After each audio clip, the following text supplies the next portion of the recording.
Ingine siasa ndogo ndogo tu ambayo ya pesa nani.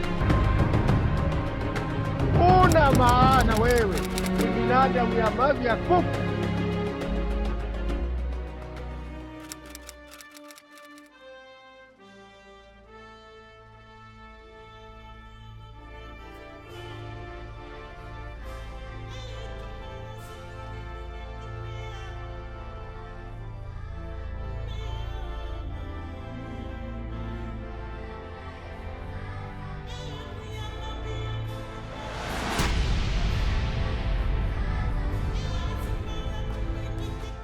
Welcome to the Fifth Estate.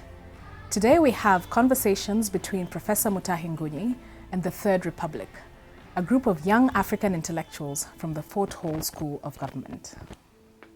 Why the high politics regarding the election of William Ruto as president in 2022?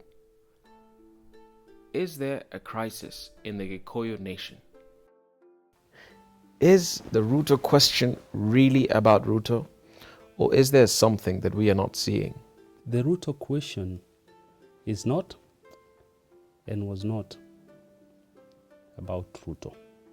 It's about a successor amongst the Gikuyus and a successor to Uhuru Kenyatta, the person who will become the running mate to William Ruto.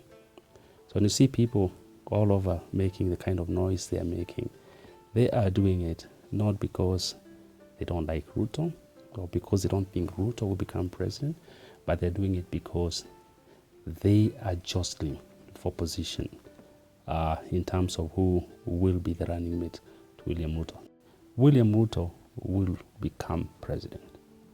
That is a bankable fact. And the Kikuyus will support him as president, especially because the Kikuyus this time round will owe it to another nation. So, if the Gikuyu crisis is about a successor, how will this successor emerge?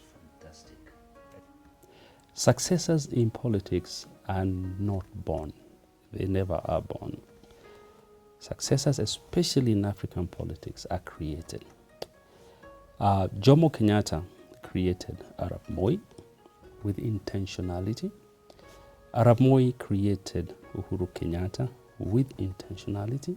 In fact, it can also be argued that by firing Mwai Kibaki as vice president, Arap Moi created him also as a probable successor. So in this particular case, a successor will not emerge. A successor will be created. The people to create a successor will be the dynasties.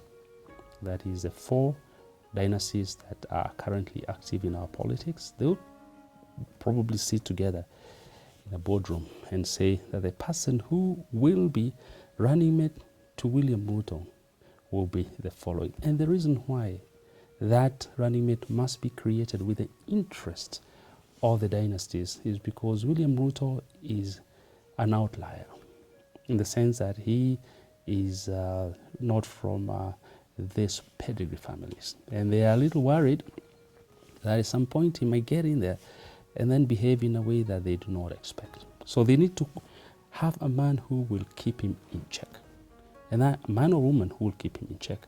And that person will have to, the criteria for selecting them has to be very clear. That it will be a person who will protect the interests of the dynasties, 1. But 2, and more fundamentally, it's a person who will not be created by Ruto, but created by Uhuru Kenyatta directly. Why should a successor be created in a boardroom? And why should Ruto not be the one to choose his successor? Very good. A successor cannot be created through the ballot.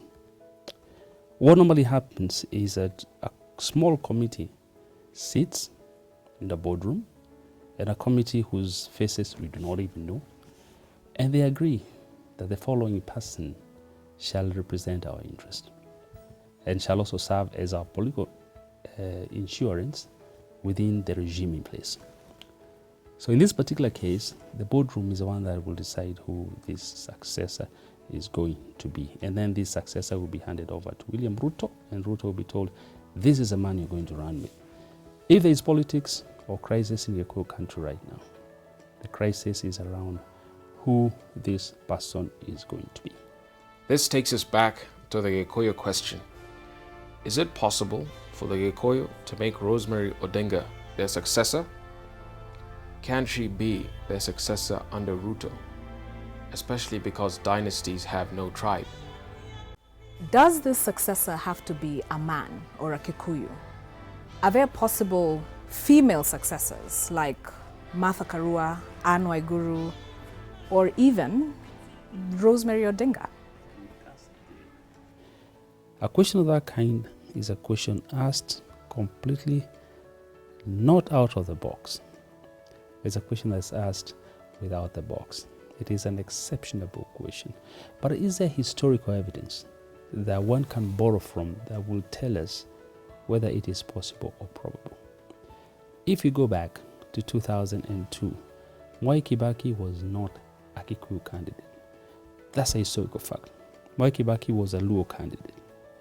If you go back to history, independence, Jaramogi Oginga Odinga says there will be no independence without Kenyatta.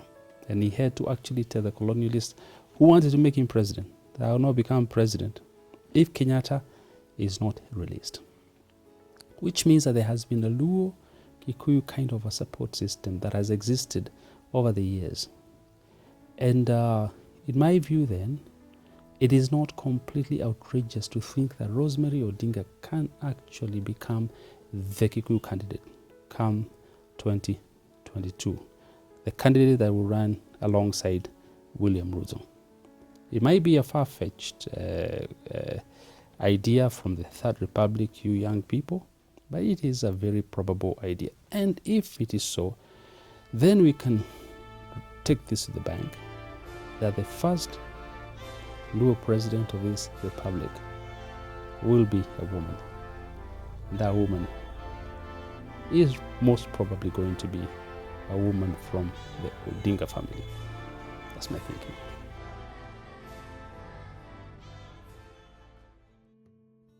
Final question. Will the Third Republic make a difference? Will the new generation of Kenyans build a nation free of tribe? I am optimistic. Jamhuri ya Isato. Wewe wa gatatu. La troisième république. Jamhuri ya Isato. Jamhuri na Bosomok. Hii ni Jamhuri ya tatu.